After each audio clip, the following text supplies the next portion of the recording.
2024, the return of Jesus. Only his doctrine is correct. Institutional church denominations have different views on the return of Jesus, but there is only one view that is correct. Jesus gave us his doctrine in Mark chapter 13. Historical premillennialism. Jesus comes after the Great Tribulation and sets up the millennial kingdom on earth. He rules and reigns for 1,000 years with his saints.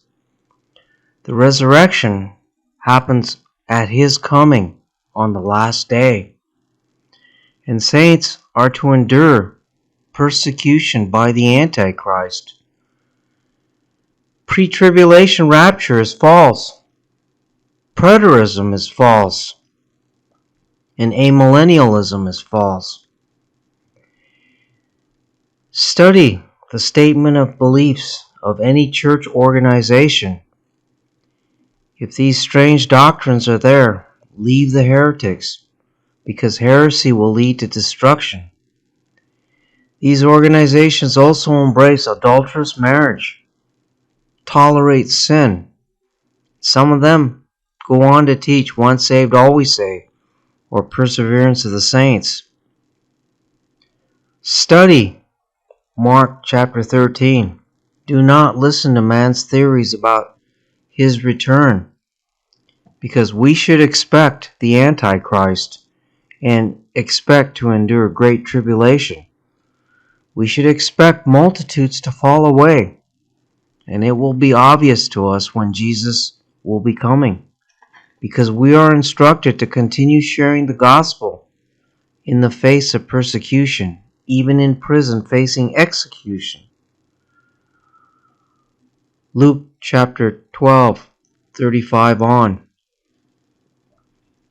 Let your waist be girded and your lamps burning, and you yourselves be like men who wait for their master when he will return from the wedding, that when he comes and knocks, they may open to him immediately.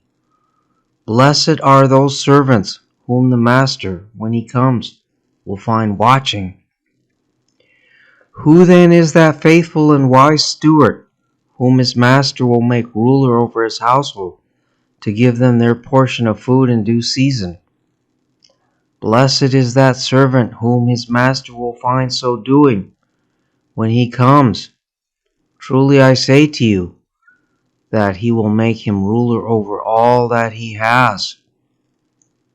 But if that servant says in his heart, my master is delaying his coming, and begins to beat the male and female servants, and to eat and drink and be drunk, the master of that servant will come on a day when he is not looking for him, and an hour when he is not aware, and will cut him in two and appoint him his portion with the unbelievers. And that servant who knew his master's will and did not prepare himself or do according to his will shall be beaten with many stripes. But he who did not know, yet committed things deserving of stripes, shall be beaten with few. But everyone to whom much is given, from him much will be required. And to whom much has been committed, of him they will ask the more. We are to be feeding the sheep, even in the face of execution. Revelation 14. Here is the patience of the saints. Here are those who keep the commandments of God and the faith of Jesus. Then I heard a voice from heaven saying to me, Write, Blessed are the dead who die in the Lord from now on. Yes, says the Spirit, that they may rest for their labors, and their works follow them. For us it will be obvious when Jesus' return is imminent. The Antichrist will be persecuting us, and many will be put to death. 2 Thessalonians 2:3-4 reads, Let no one deceive you by any means, for that day will not come, unless the falling away comes first, and the man of sin is revealed, the son of perdition, who opposes and exalts himself above all that is called God, where that is worshipped, so that he sits as God in the temple of God, showing himself that he is God. You see, there is no return of Jesus until we see the abomination of desolation caused by the Antichrist and the Great Tribulation. But we are to continue feeding the sheep. Expect multitudes to fall away. Only the doctrine of Jesus of end-time events is correct. Avoid false churches.